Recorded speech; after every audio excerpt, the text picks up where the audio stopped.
Mheshimiwa, how are you? I'm well, Eric. Good to see you. Welcome to Kenya's biggest conversation Thanks, again. yeah. It's been a while, eh? Yeah.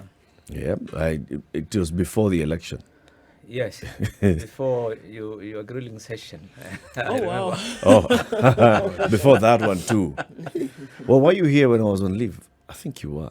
No, we were here together. Okay. Yeah, it's been a If while. you on leave, Eric, you didn't tell us because you were here. Your body was here. Yeah, Yes. yeah. Bwana. Bwana. So, Mheshimiwa, you are in the second Senate of the Republic.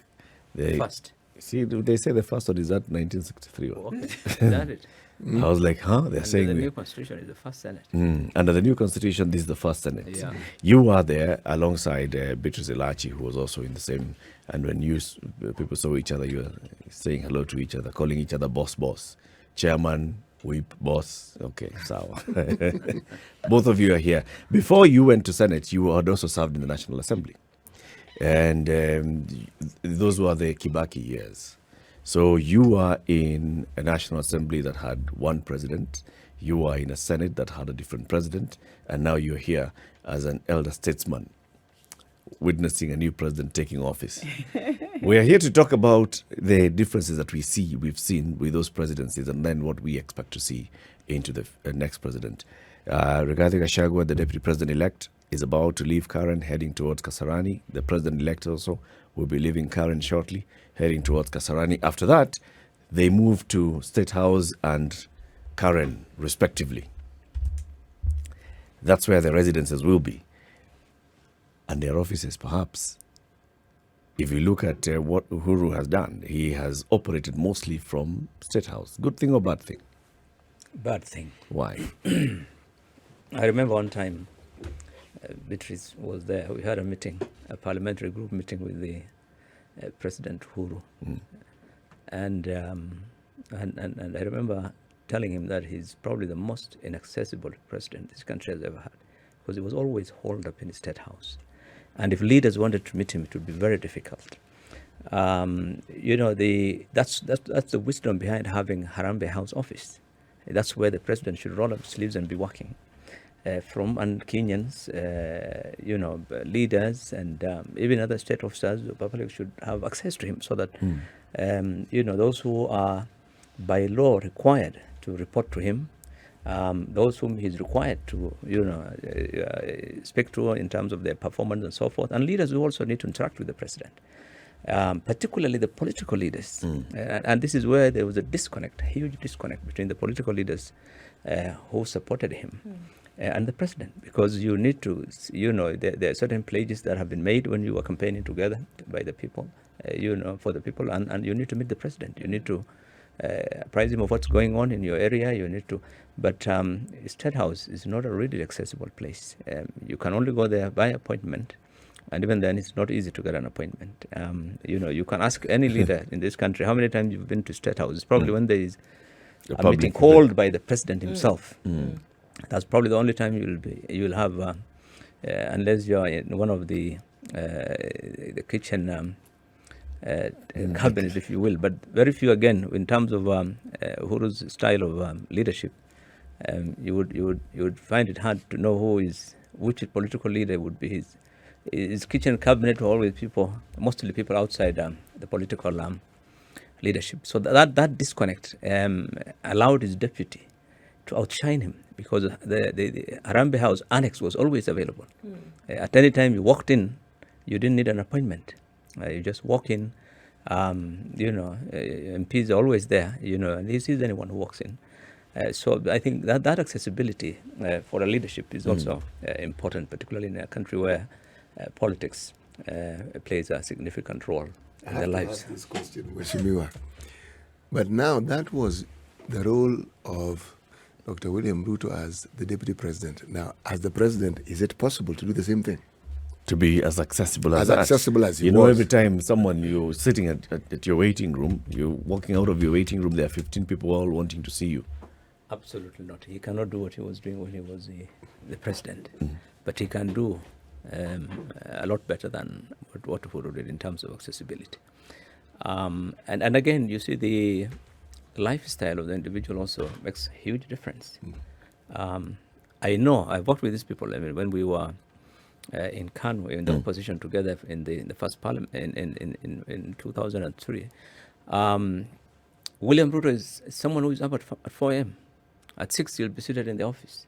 So you would expect, somebody who gets to work that early to also have some free time, in terms of being able to meet. And you're not meeting with, people for stories. I mean, you're meeting people so that you can connect and find out what is so that you're not out of touch with reality. It's work related. Yeah, it's work related. You need to also be in touch with reality so that when even as you deal with the issues of the nation, you need to know what's going on in different parts of you remember how Moi used to be. He would know, he had a way of connecting with his DCs in the remotest of places. So I think that interaction is critical, and I think he will still have to find some time, but of course not as freely as he was when he was a deputy president. When he becomes president, things change. Things change. Because you interacted with the president, of course, he appointed you as a chief administrative secretary. That is giving you some executive role and functions. How many times did you end up meeting with him? As a CAS? As a CAS? Yeah, like just randomly. Things are happening and I need to apprise my president. No. You go in. You can't. It doesn't work like that. It doesn't work like that. How does it work? Well, it depends. I think I want to agree with BILLOW that I know President Dr. William will be hands-on, and he will be available, by the way. Him, I know you can't sabotage him. That's the good thing with him. You cannot sabotage him. He will come to your office. He will walk into that office. He will... He'll want to know what's going on. That's how it is. Yeah, and so that's the difference between the two. Uhuru has a style of leadership where he trusts too much. So, and when he trusts you, he hands everything over to you. Now do it. But that's what has also given him all these challenges he faces. He has faced as he goes, And so that's the difference between the two. The other thing is that he will be available to meet his people, by the way. He will be available to meet his political party. You cannot sabotage the political party. Ruto will be available. He will ensure that they have PGs, they will work. That was the difference between the two. Even when you are the president, you should remember you came through a political party, and so you must ensure at least once in a while you meet the leaders of the political party and your leaders. Let me ask you this question. Yes. So at what point do you begin delegation, and at what point do you begin neglecting duties? Well, I think it is how, you can't neglect duties. You can't neglect duties. You can only, that's why I say that style of leadership. I think for us, I would say we having worked with President William Ruto, we learned some lessons from him. And that's how we run also our offices. That in politics, you don't just let things they will move. No. In politics, you follow. You look at every step, how things are moving. Because you have people who are very deceitful. You have people who, their goal was just one. I am supporting, not that I like him, I am supporting so that because he's there, I will go and make money. So when you make money, you are done. You made the money. And so you start talking as if you've come from Mars. You forgot you are on earth with others. And that is the problem with the men who surrounded Uhuru. You talk a language that people will wonder, hey, and you make people now start feeling very angered. Why are we even with you? Why are you even? And so when you move, they decide to move. But so that is one thing that one of the things that Daktari does is that when he knows BILLOW and he has listened and heard, he's the one who is about to rock him, he will face him. He doesn't run away and use a Proxies. No. He just face you and say, "You, why are you doing this?" What's up? You What's either the issue? agree or disagree with But him. Mheshimiwa, would the two of you say that President Kibaki was hands-on or hands-off? Let me say. Very hands-on is only that he was very smart. He gave people an opportunity to work, but then before you do those things, he would read. You come with a paper to Kibaki and Depends. present. See, in his first 5 years, Yes. Kibaki was worse than Uhuru. He was completely hands-off. And you remember, Uhuru was our Me, I our found party him in his leader. second Yes. term. And I was the shadow finance minister, I know. And Uhuru, I remember as our chairman saying in parliament, you remember that famous statement, Uhuru said, "This is a hands-off, ears off, limb back." You know, that was the first time of the president, when Yes. his Little did he know it would be the lieutenants same. were the ones who were running the show. But in the second term, Kibaki was literally running everything from Harambee House, and he was more hands-on. And the thing about being hands-on is not necessarily the one-to-one, but he had regular cabinet meetings in his second term, you know, and cabinet meetings where you can at least hold your officers to account. Here is Uhuru, where cabinet meetings are few and far between. Probably one meeting this year and another one probably towards the end of the year. And I think it had nothing to do with.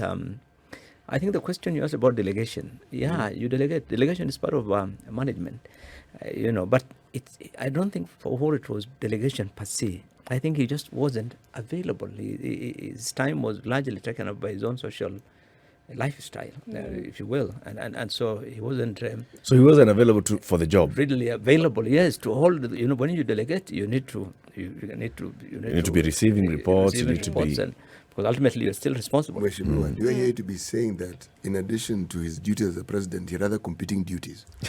Of course, I mean you know it. I know it. If we look at the incoming administration, Yes. if we look at the incoming administration, as we see the way in which things played out during the campaign, it looks as though there is an expectation on the sides of those who rallied themselves around soon-to-be President William Ruto, and that they expect that there will be reciprocity for their support. Now, having worked with, during the campaigns, having worked with him, would you see that he will appoint people to serve in positions based on their capacity to deliver, or on this assumed reciprocity because of their support from the campaign? I think one of the main challenge William Ruto will face, in my view, is how to manage expectations, because it's really insurmountable. The amount of expectations he created across the country in the last few years campaigning, how he's going to handle that is going to be his biggest nightmare. On the question you asked, I think he's a politician, and this is a gentleman who focuses more on the political aspects of these things than anything else. And I don't think he will, in that regard, go for technocrats per se and leave out the His political, cronies. He will have to support his political supporters. He'll have to appoint people on political, reciprocity. He'll have to balance regional interests. He has to balance people on the basis of, the roles that they played, and he has to. I can assure you. Because So then will he still be hands-on? The way you talk about him being hands-on, Beatrice says, he can walk into your office and ask you, hey, what's going on? Will he then be able to wield that same hand over his friends? Because this is essentially what it is. I'm going to offer CT a job because of the support that he accorded me. And then here I am, and I'm going to come and crack the whip over the same gentleman. Will he be able to do that? As the British say, the proof of the pudding is in the eating. We will see it, but I can tell you, it's easy to say something now when you're campaigning, but it's not going to be easy to deliver it. to implement that, and those are the challenges that he's going to face. because I don't think William, you've seen in the campaign, has been overprotective of his supporters. Even those who have been charged, with the corruption in court cases, he has always stood by them saying, no, these guys are being victimized. It's political persecution and so forth. So I think you've seen how he has jumped into issues on the Kim Warrior and all those things. And he's not a guy who will stand by in terms of lending support to his political supporters. But we'll see whether that changes, because on this now is different. I mean, it's easy to say that during campaigns and when you're a DP, but when you are the one to whom everything, the buck stops. So Things are going to be tough. things are not going to be that easy. I think one of the toughest ones that he has to face immediately is the promise that he made, 50% of my cabinet is going to be women. Now, if you look at the number of people who've been campaigning with him and alongside him, many of them are men. So we are saying about all those men plus the other technocrats are basically fighting for 11 positions at the senior most level. Yeah. Hey. Yeah, he promised. He has to deliver. That one should Yes. be easy for him to deliver. Yeah. Appointing 11 women to cabinet. Appointing 11 is not a problem. It's not a problem. It's which 11 men. Which 11 men will he choose? Which 11 will he choose from the myriad of men that are waiting and hoping? He needs to that- tell some of them to go Exactly. and apply as principal secretaries. I saw they had given an advice. Yes, the PSC has. What I didn't understand, I thought principal secretaries, are they normally on contract or they're public servants? I don't know. It's They're on on a contract and 5-year. their term, their tenure ends. It's a 5-year tenure. I thought CSs are the ones who go as 5 years. It's going to be a very delicate balancing act for him, because there are a lot of people who expect to join a cabinet. But we remember when Uhuru and Ruto started in 2013. They ended up picking a lot of bureaucrats, and they didn't have many of their supporters in the cabinet. They only picked Absolutely. two. And they insisted that they want, people who are from public service employees or people who are from the private sector, technocrats. But so if I don't think he'll have difficulty. The political supporters will likely end up in other state institutions or state corporations, other offices, embassies, and other places. And so there are many ways in which he can reward them. But it's not going to be easy. Yes, putting 11 half the cabinet for the ladies, and the guys believe that is their job. I sometimes think we are the ones who. But if you can take women will work. Okay. That one I'll support. I'll stand with President. Mheshimiwa, you know what you know what you've just said, Mheshimiwa? You know what Mheshimiwa has just said? That these men won't work. That's exactly what you've just said. They won't work. They're going for business. And I'll tell the president, Dr. William, men are coming for the business. Give women, they will work for you. But consider also, are we then not putting the cart before the horse for those in leadership, saying they can do this or they can't do this? Let me ask. If you're the president and it's incumbent upon you to determine who it is who takes certain positions, do you really need to apologize to people for the decisions you're going to make? Or do you need this balancing act that we are talking about? Yes, there is a balancing act. But there's a balancing act if you're not clear about what it is you want people to do or what it is you want to achieve. I'm saying in a leadership position, there'll be clarity as to what you want to achieve and as to whom you think will help you achieve what you want to achieve. Yeah. So the decision, in my mind, yes, the optics seem difficult, but is it really that difficult for the person who is in that position? I think it is. This constitution requires a number of factors to be taken into consideration when you are appointing cabinet secretaries. Unlike the previous constitution, it's not about politics. You must have some sort of qualification relevant to the ministry that you are going to be given. And so here you have to choose from those people, those who have, have relevant experience, because they have to go to parliament. Again, for vetting, this is again something that was not there before. So you just can't appoint Eric. You have to see whether Eric can go through parliament. And you've seen all the fuss about, qualifications and past history. Thirdly, there is the issue of integrity. I mean, this election was. There was a lot about integrity in this election, you remember. And so he wants to also disprove what Azimio and others have been saying about his integrity. So he has to try and take that into account and get people who have not been implicated one way or the other. So I think there are many factors. That's what I'm saying. And regional balance, like you said. Yeah? And regional balance. And regional balance is the fourth one. The Constitution requires you to look at, regional and ethnic and other considerations when you are making appointments to state office. Yeah. So when you look at all that, then the 11 men and the 11 women will have to be. It's going to be a tough one. Yeah, it's going to be a tough one. I personally see William Ruto playing a game with the public like he did with the choice of running mate. He already knows who he's going to appoint to his cabinet by now. He knows. Yeah. But he will play that game with us, publicly, just allowing people to do the shuffling up here and there, and then final minute comes and says, you see now the people want us to go this way. That same game that he played with at 48 hours of indecision in Karen before he landed on Rigathi Gachagua. Oh, come on. I never bought that for a single minute. That he polls here, polls there. Professor Kithure Kindiki is emerging leader. Oh, no, let's do another poll. Kithure Kindiki, hey, how about we call the MPs and ask them? Another poll. What do you think?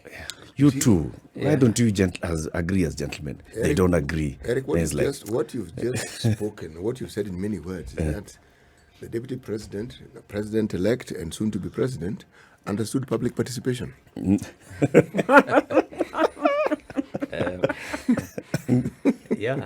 Incidentally, it's not only William Ruto was playing that game. I think Azimio also. Azimio was playing the same. It was known weeks and months earlier that Martha KERROW was going to be the deputy.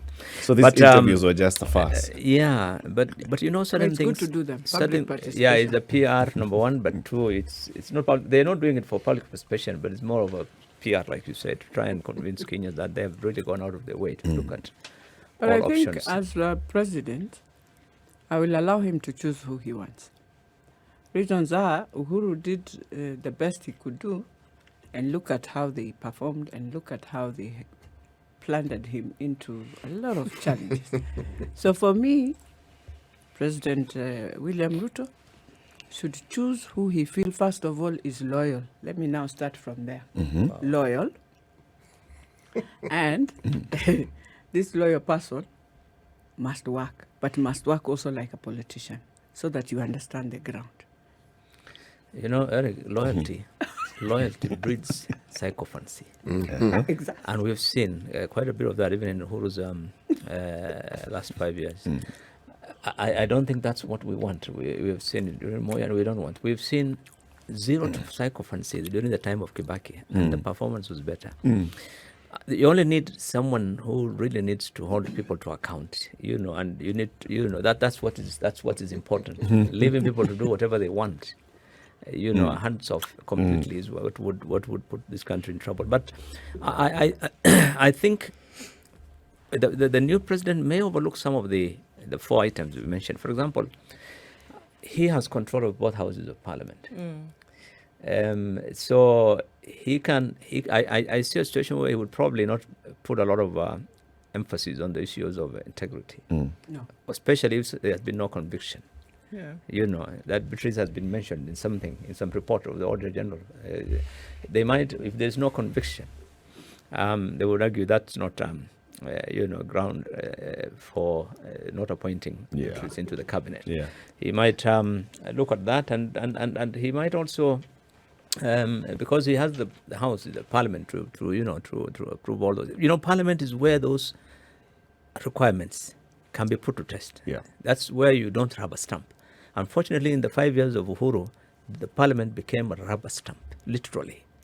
And we know, Beatrice knows, we were there, that National Assembly was influenced by State House to approve those appointments, whether or not those people suitable or not. Not only cabinet, but you've seen even some various commissions and so forth.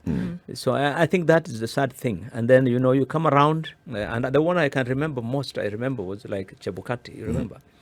He was not among the top names, really. That should have been considered for appointment as the chairman. But on the, when you look at political expediency, you look at your own other interests, and you tell Parliament, I want that guy. So if Parliament carries out its oversight responsibility independently, we can see a lot of change in this country. But you've already preempted that and said I have preempted. It's unlikely. I have preempted. It's unlikely that unlikely. this will happen. Unlikely. Let's take a break. Bwana Architect is saying, kindly ask the guests what they think the new administration will do in the fight against corruption, if at all there will be any attempt to fight corruption. We'll talk about that when we come back out of this break. This is the Situation Room, the only way to start your day. Our guest this morning, Beatrice Elachi, MP, Delegation North, and former Senator BILLOW KERROW. We're looking into the future and seeing if we can predict how the fifth administration of the Republic will be like. First question here on corruption. Do you think there will be an attempt to fight corruption? Beatrice. I wouldn't say there would be an attempt. I think, first of all, the question we should be asking ourselves is we should first look through that process, whether first the institutions will be there, and these institutions will be able to even come out strongly and deal with graft. But if we will have institutions and we are saying we are dealing with graft and those institutions are very weak, their mechanisms of dealing with that, then for me, if I'm asked today, I would say President William Ruto, give amnesty to these people now. Yeah. Start on a clean slate. Yeah, you give amnesty and tell people who they have money, they have taken, to bring back the money. Yeah?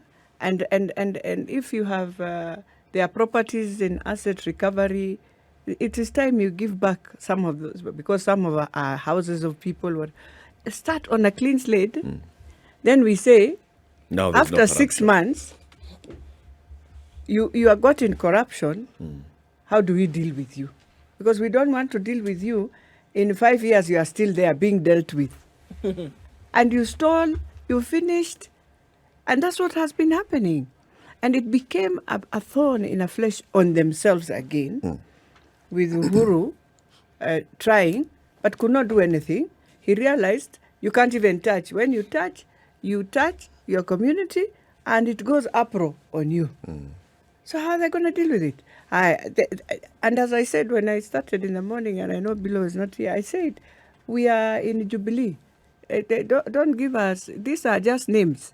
But in terms of our mind thinking, of our manifesto, it is the same manifesto. This is a continuation of the last 9 years. It's a continuation. So we have to see this continuation to benefit now people.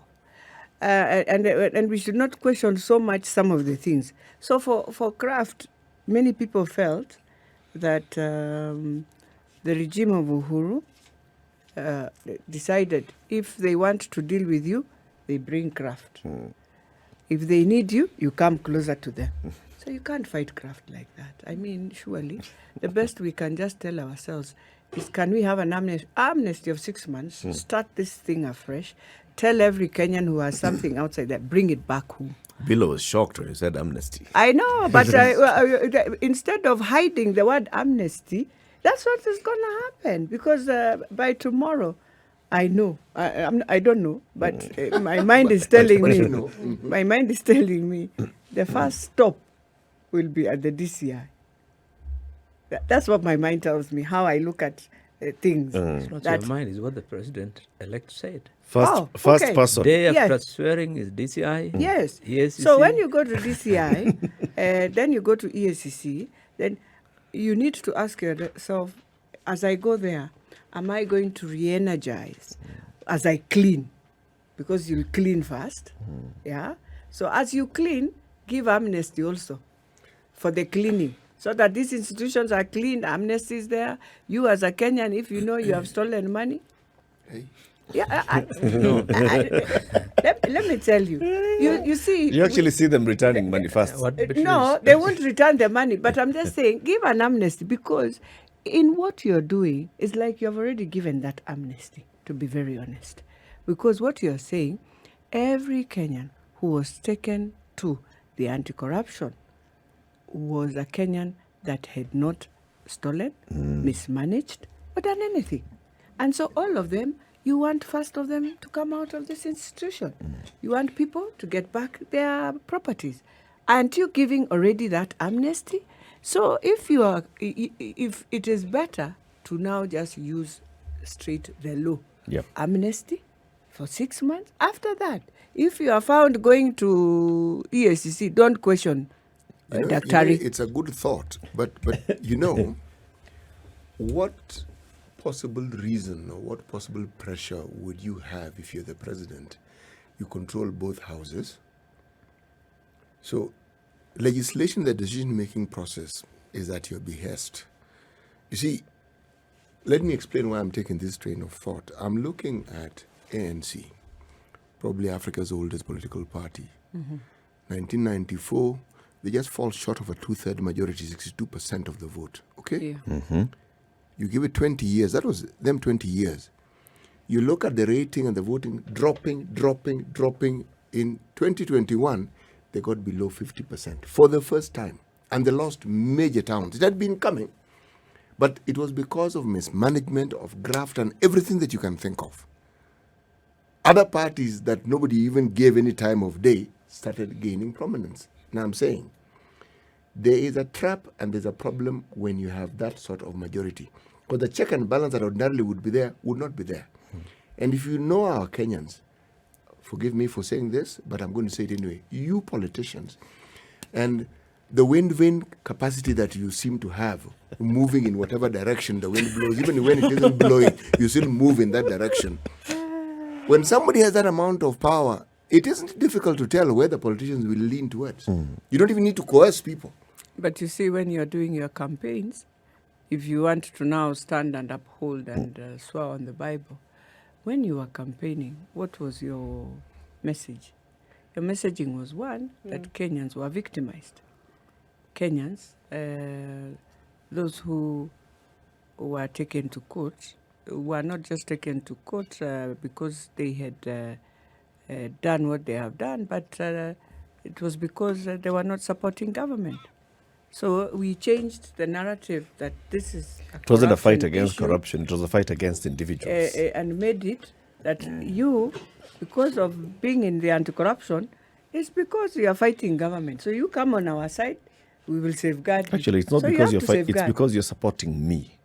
That's Yes. it. Yeah, everyone who supported the president was being victimized because of that. And so you took them to protect them. So how are you taking them back to these institutions of graft? Same Give institutions. them amnesty. Billow, what do you think? No, I have a different view. I think William Ruto is in the situation where Kibaki was in 2003. You know, a very rare opportunity when you have the entire public mood, against graft, and the expectations are high. Two, you have a lot of support, really, on the ground, particularly from ordinary Kenyans. Including the opposition. Including even the opposition that will probably, after today, will be more or less decimated. So I think he has that opportunity then, with that goodwill. He has the goodwill the way Kibaki had to act. Kibaki didn't act, you remember, in his first 5 years. Within months, they were in Anglo leasing, and 5 of his cabinet ministers were casualties. That temptation is there, that when you have got into power, those around will want to try and make money immediately. That temptation would be there. That's something he needs to fight. And number two, he has come out very clearly in his manifesto, and I think he's the kind of person who doesn't want to be seen to fail. There are people who want to be seen to have succeeded. Yeah. And since the biggest challenge has been what they call state capture, where government has been used to favor you, to make money or business. So I think this gentleman has an opportunity, and I see him trying to act in that regard. One, two, the institutions have been compromised, and there's no. Everyone knows that those institutions have been really compromised, and they were acting. The actions were more or less weaponized and so forth. But I think he has an opportunity, as he said very clearly, that one, he's going to empower them in terms of resources. And two, he has an opportunity to change them. The people who are running the leadership in those institutions. And therefore, and get them to start biting hard on at least new corruption. I don't want to say amnesty, but I want to say he can stop new corruption. Yeah, that's what taking I'm place. saying. Take an amnesty and stop. Without even giving amnesty, those old ones can still remain in the continue. Which ones? The Draw the line. The ones that are going on can go on. But he must stop new ones. corruption. Listen, Billow, you bring up the resource issue, and I think that's a big one today. That, this is nice, the fanfare, the inauguration, as important as it is. I mean, bringing in a new president and, taking the oath of office. But then it's not an envious position either, because he takes on a country that is heavily in debt, takes on a country where the cost of living is right now extremely high. And I'm looking at these, it just hit me right now that I'm looking at these crowds of people at Kasarani who are going to wake up tomorrow morning, even as they cheer and the whole country is in this jubilant mode. They're going to wake up tomorrow morning and the expectation is going to be, all right, now feed us. 1, 2, there's this huge debt. Number 3, the question is, there have been promises that unfortunately are hedged on heavy funding. Heavy funding. These promises that have been Hustlers made. own their money immediately. People voted. People came out in droves because they knew, look, we put our vote here, our life is going to get better. And this betterment of life, it comes with the spending of the shilling. And it said that there's none right now. You're a money man, Billow. So Where's the money? where's the money? How do you think that he's really going to be able to handle this? When I was asked that question a few years ago, I think 2018, I said the money is with the Chinese.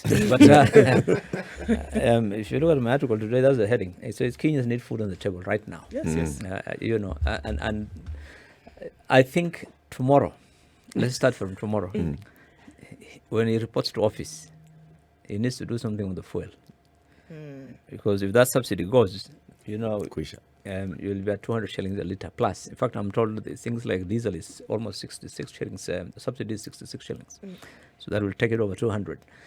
So on the food, he already said yesterday, he also has to get that subsidy back. But and on power and so many, of course, the expectations are huge. This is what I said, that is the biggest challenge, managing those expectations. But, the good thing, let me tell you, this government of Uhuru, the one thing that they've been doing is the collection of tax. Collection of taxes has been improving, largely because of duties and VATs at the ports, because of cost of raw materials and so forth. And they have the money. The part of that money, or a huge chunk of that money, 60-70% of it will go to service loans. But I think what he needs to do, which Uhuru was not doing, is to stop what Uhuru was calling legacy projects. Wasting money on projects, not wasting well, putting money in projects that are not a priority. And so there was nothing left. Uhuru had no time about bread and butter issues. Uhuru doesn't know about this cabbage on the street. Uhuru knows about, he wants the expressway and the railway. How to get to the airport.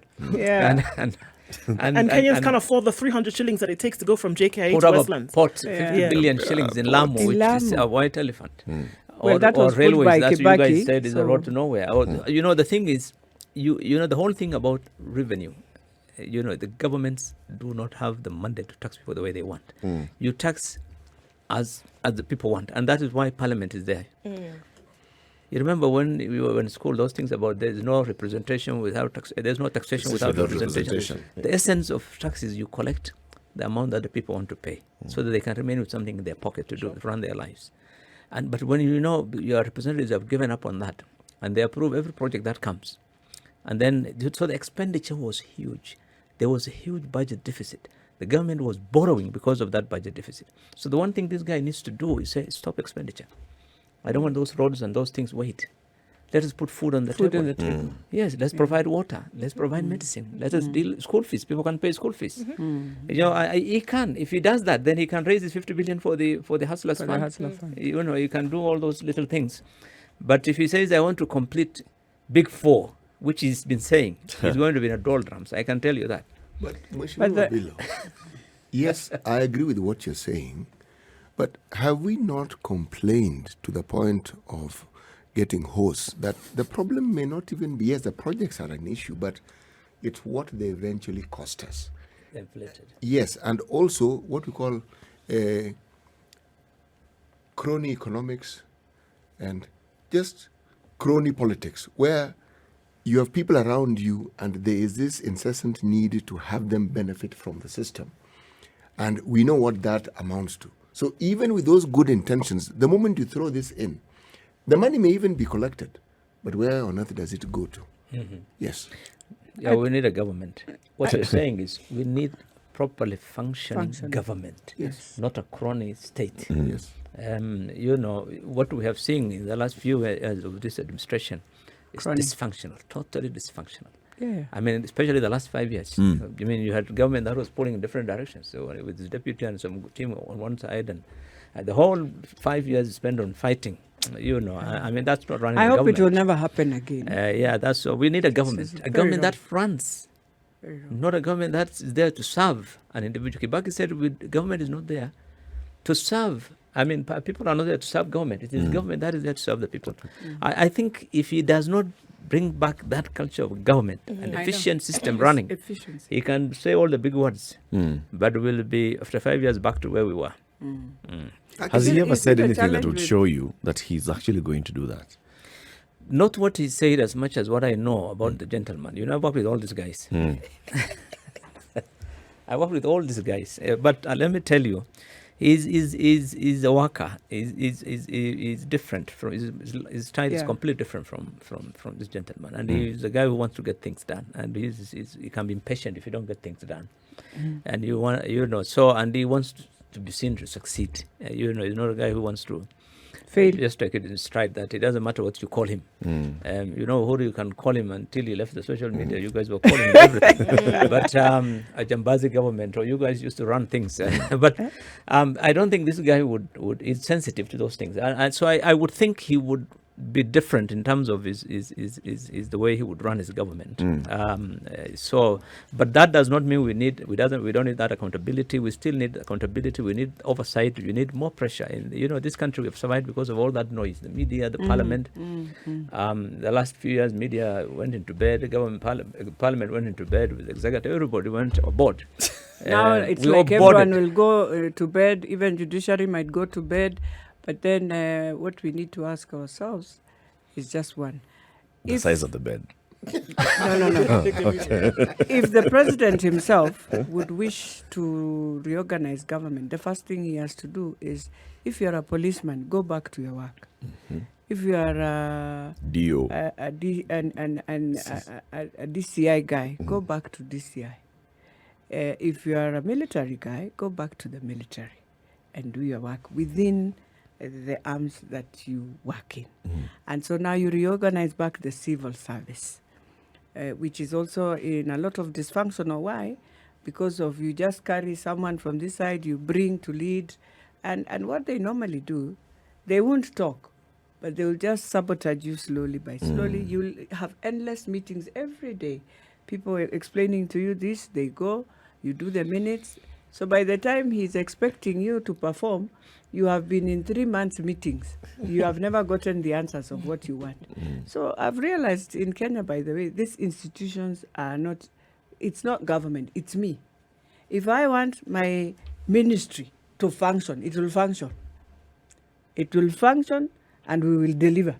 Why?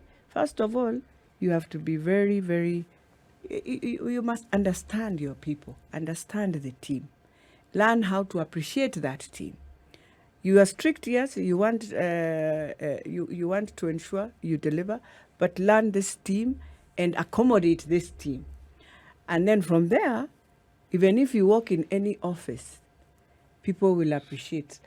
When I went to public service as a CAS, I was so I felt very unfortunate to hear. You walk in and people say, at your level, which is not really a level. Or, I mean, you at CAS, it is the first time you have come to our offices. So I asked, what do you mean? How do these other ones work? How did even a CS work without knowing where your people are? And they are scattered all over. So you're in that office, I don't know, at Posta, another one is I don't know where. When you enter the office, you wonder, how will these people deliver even for Kenyans? First of all, the office, nobody cares. So you have a lavish office. It has everything. But your staff are in hell. You'd rather have a small one and have your staff having good offices because they are the ones who are thinking, they are the ones who are doing the technical work, paperwork, everything. And so if we don't, I say to myself, here, at the civil servants have refused to perform, they will. Because they reached a level where we decided to work with our cronies. So you come, you find someone who has worked in civil service for 30 years. He has all that experience.